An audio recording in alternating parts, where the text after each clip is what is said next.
Welcome back to Choptatsu. Di video kali ini kami akan melanjutkan alur cerita dari Number One Sentai Gojuja di episode ke-15.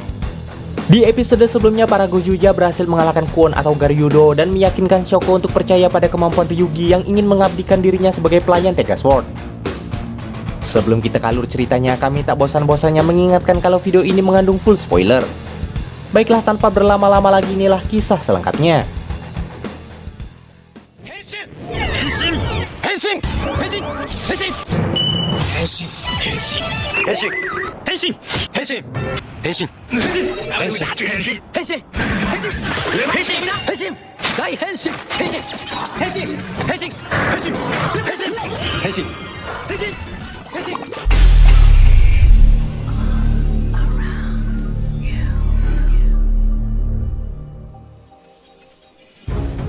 Di suatu pagi tampak Boket yang sangat bahagia sementara Fire Candle tak bersemangat.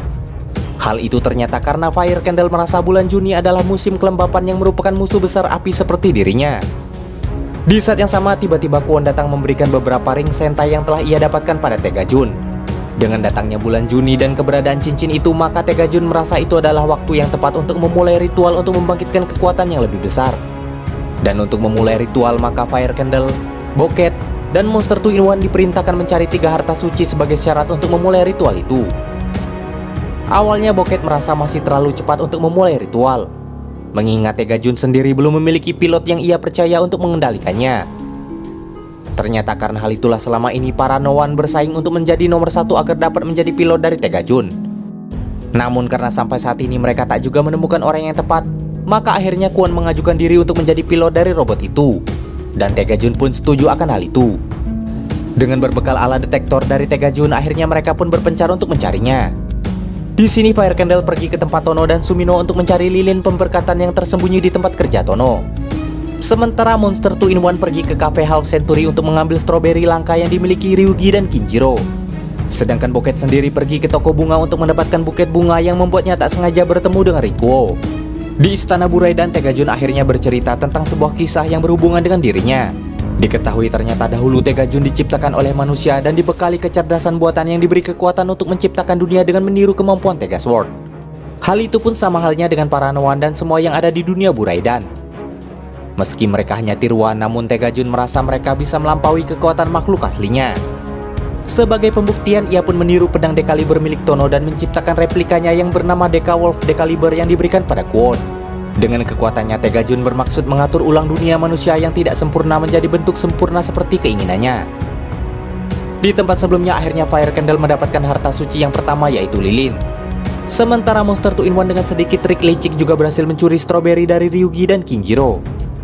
Sedangkan di tempat lainnya, Boket yang tak sengaja bertemu dengan Riko lantas memulai kedekatan mereka. Di sana Boket pun beberapa kali dibuat salah tingkah olehnya.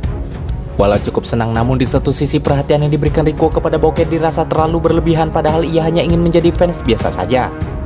Dan sebelum berpisah, Boket pun berkata bahwa setelah itu dunia akan sedikit berubah. Namun Riko tak perlu khawatir karena itu semua hanya demi kebahagiaan semua orang. Kata-kata itu pun sontak membuat Riko bingung dan tak mengerti. Selang beberapa waktu semua harta suci akhirnya terkumpul dan saat itu juga ritual akhirnya dimulai. Dan untuk memulainya, Kwon pun ke kota dan menghipnotis semua orang untuk dijadikan tumbal pernikahan Tegajun. Tak ingin buang waktu, seketika itu juga Kwon pun berubah dan memulai pertarungannya dengan para Gojuja. Di sana ia pun menunjukkan kemampuan Dark Decaliber yang ia miliki.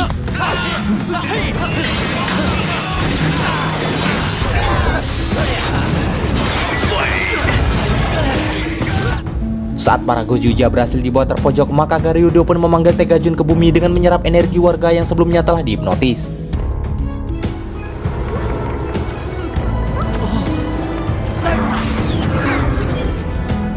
Tak mau kalah, Tono pun juga lantas memanggil Tega Sword untuk menghadapinya. Namun ternyata semua itu merupakan tipuan Garyudo untuk memancing para Goju memanggil Tega Sword agar upacara pernikahan mereka bisa terlaksana.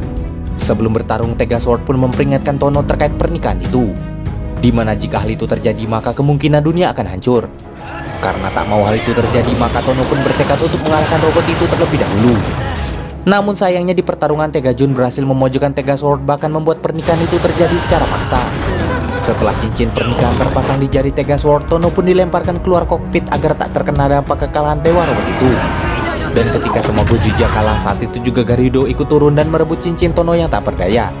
Setelah itu ciuman suci pun berlangsung. Dan dari ritual itu tak lama kemudian anak haram yang berbentuk robot muncul di tengah keduanya yang disebut Pangeran Kehancuran.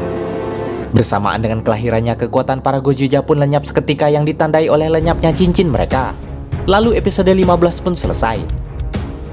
Di preview episode selanjutnya kita diperlihatkan Sentai ke-6 yang merupakan pilot dari robot sebelumnya yang bernama Gozyo Polar.